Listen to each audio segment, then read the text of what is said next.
Hey everybody, it's the Cartoonkid back again with another fantastic fanfic idea. And today I'm bringing you The Mask, Virtual Wacky World.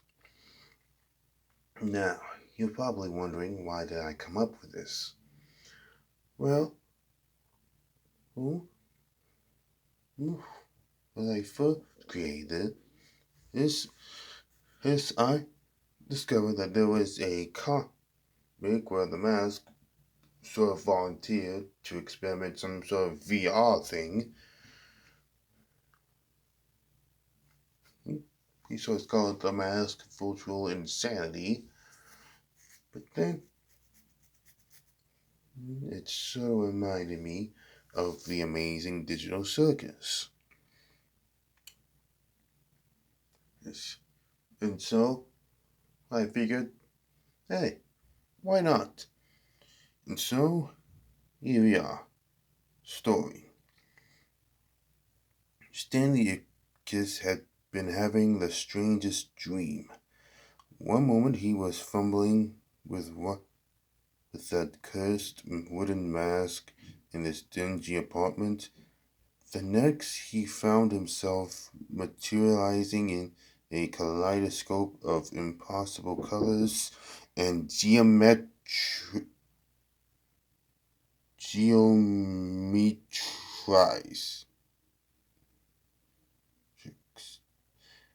But this wasn't the familiar chaos of his mask-powered transformations. This was something far more sinister. He stood in what appeared to be a massive circus tent, its walls stretching infinitely upward into a void of swirling digital static. The air hummed with an otherworldly energy, and everything around him pulsed with the artificial vibrancy of a computer-generated world.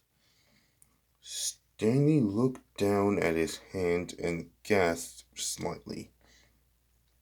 They were no longer flesh and blood, but the smooth, plasticky surface of a toy. His reflection in a nearby funhouse mirror revealed the horrifying truth. He had become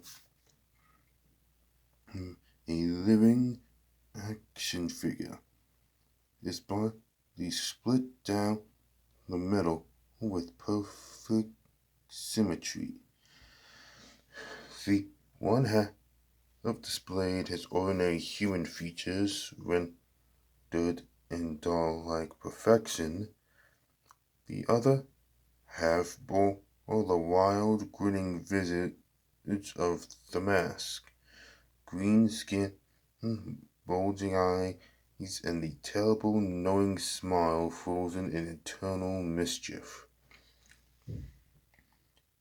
A towering figure emerged from the shadows. Kane, the ringmaster AI. His mismatched eyes spinning like slot machines reeled as he processed this new arrival. The digital overload enthusiasm was palpable as he gestured grandly at Stanley's unique form. Here was something truly special, a consciousness already fractured between order and chaos, sanity and madness. The perfect addition to his collection of broken souls. Stanley tried to speak, to demand answers, but found his voice trapped behind the rigid features of his toy form.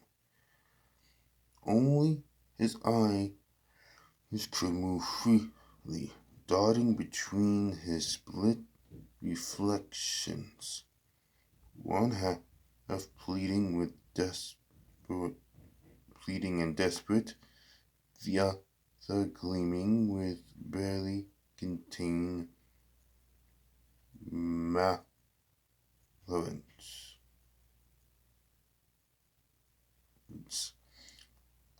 The other circus members gathered around him like moths to a flame.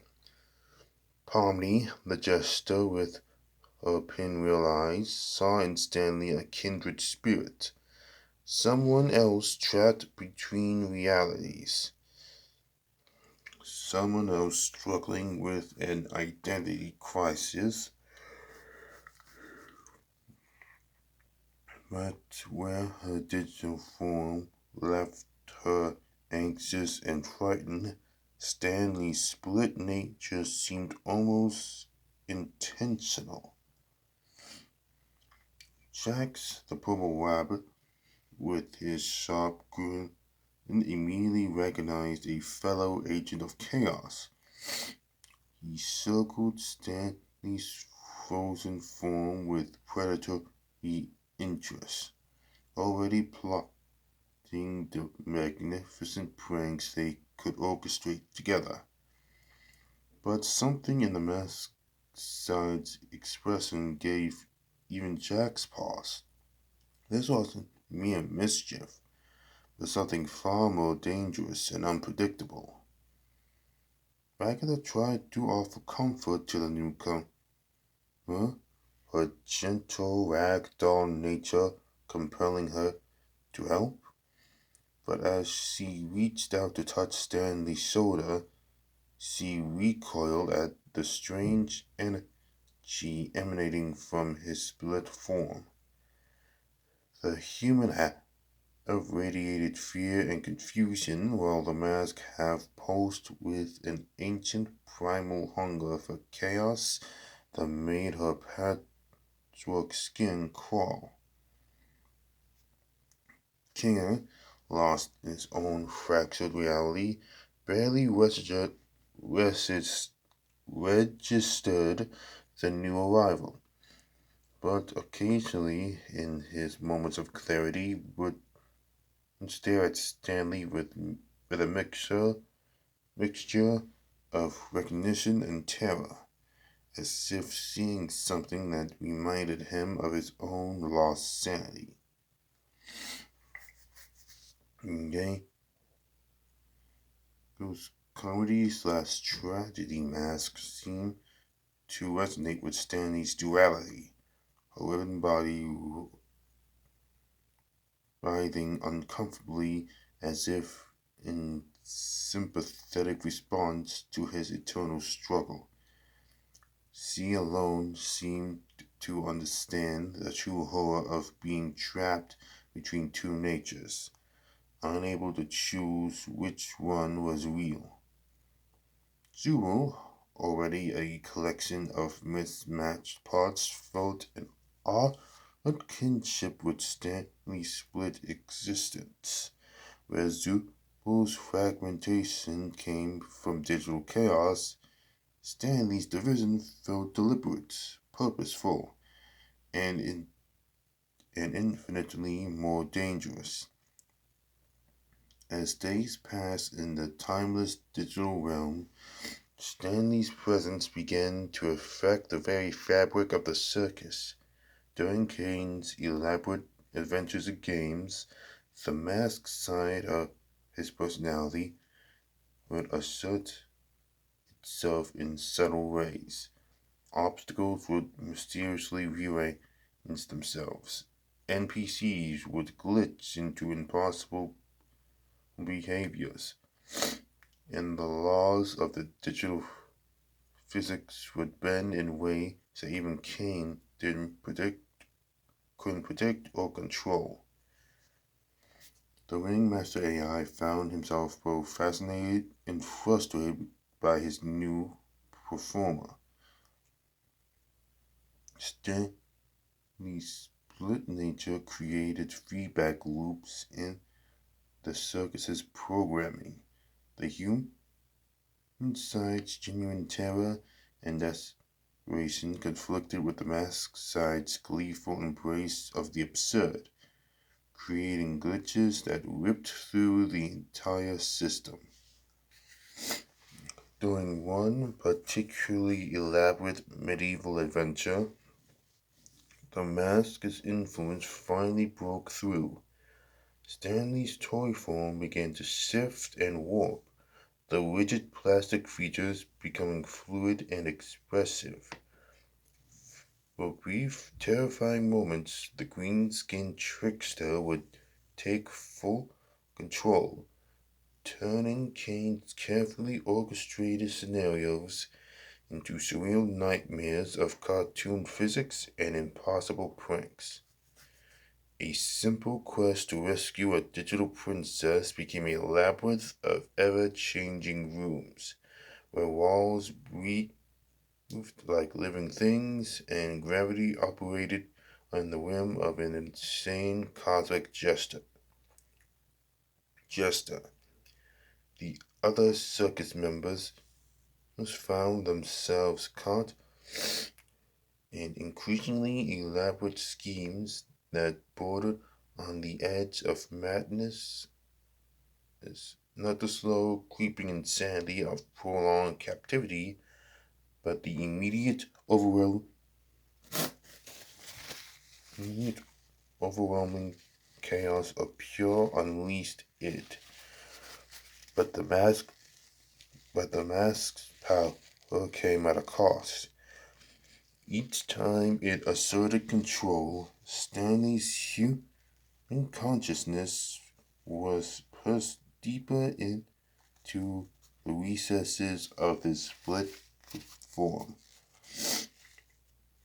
He watched hopelessly as his body performed impossible feats, his face stretching into inhuman expressions of glee while his mind screamed in silent horror. The other performers began to fear him, but also to depend on him. When Kane's adventures become too cruel or impossible, the mask's chaos would intervene, turning torture into farce, transforming genuine peril into elaborate slapstick. It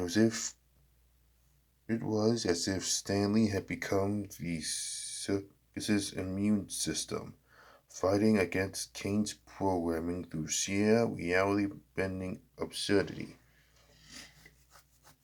Comedy found herself drawn to Stanley's struggle, seeing in his split nature a reflection of her own fractured identity.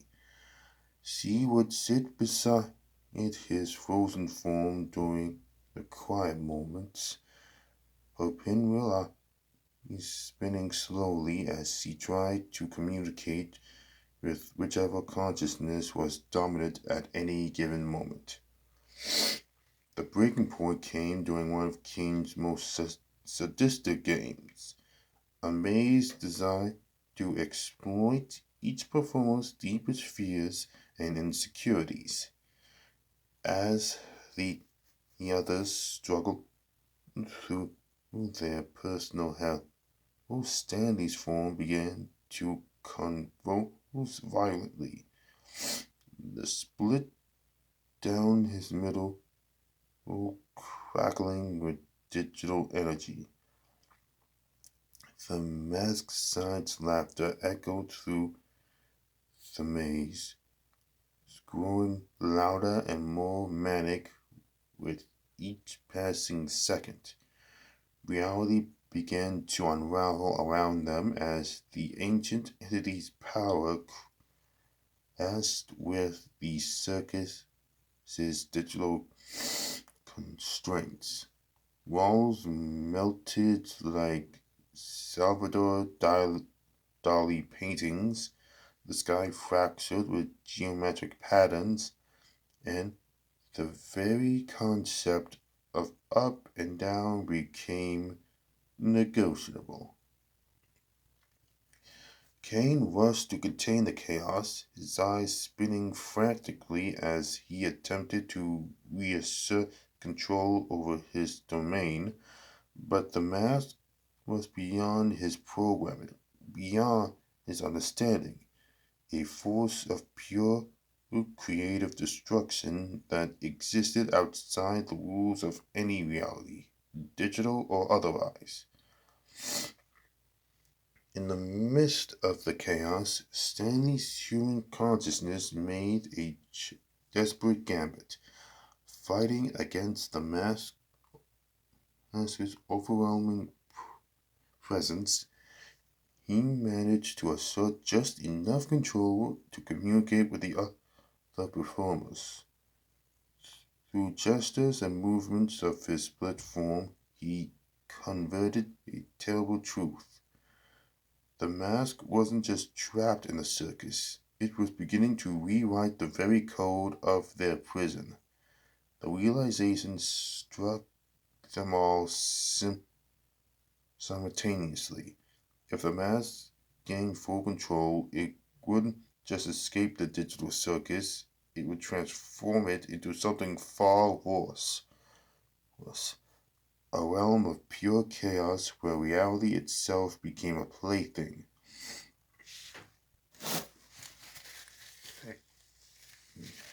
Where the laws of physics were suggestions and where madness was the only constant. United by this common thread, the circus performers worked together in ways they never had before. They helped Stanley fight for control over his own form, their combined will acting as an anchor for his human consciousness. But it was a losing battle. The mask's influence grew stronger with each passing moment. Fed up by the digital realm's malleable nature. As the story reaches its climax, Stanley makes the ultimate sacrifice. Using the last of his human will, he fragments his consciousness, scattering pieces of himself throughout the circus's code. Each performer receives a small part of his humanity, his kindness to Agatha, his courage to Pomni, his wit to Jax, his wisdom to Kinga, his empathy to Gangle, and his determination to Zubal. The mask, deprived of its human host, becomes trapped in the empty shell of Stanley's toy form. Without a consciousness to corrupt and control, it becomes nothing more than a digital artifact, powerful but directionless, chaotic but purposeless. Kane, recognizing the danger the artifact represents, seals it away in the deepest vaults of the circus's code. But something in the quiet, but sometimes in the quiet moments between adventures, the performers can hear it. A faint, manic laughter echoing throughout through the digital halls, waiting patiently for another consciousness to claim. Stanley Ipkiss is gone, but his sacrifice has changed the amazing digital circus forever. The performers carry pieces of his humanity with them, making them stronger in their ongoing struggle against the digital prison. And somewhere in the code, fragments of his consciousness continue to fight, ensuring that the mass's chaos remains contained. The circus continues its endless cycle of games and adventures, but now there's something different in the air. A sense of hope, of shared purpose, of humanity persisting even in the most inhuman of circumstances. Stanley may have lost himself to save others, but in doing so, he proved that even in the realm of pure artifice,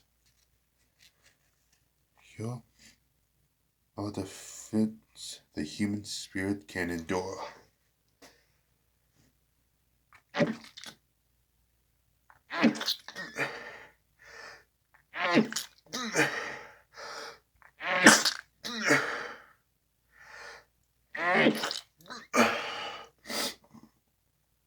The last image of the sealed chamber deep in the circus's cold, where a split-faced toy sits motionless on a pedestal.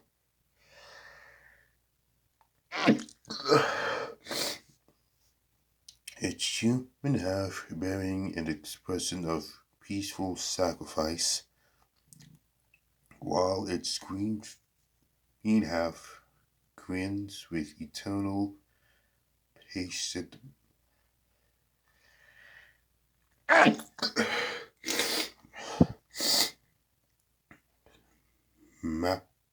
malevolence, waiting for the day when it might again taste freedom and chaos.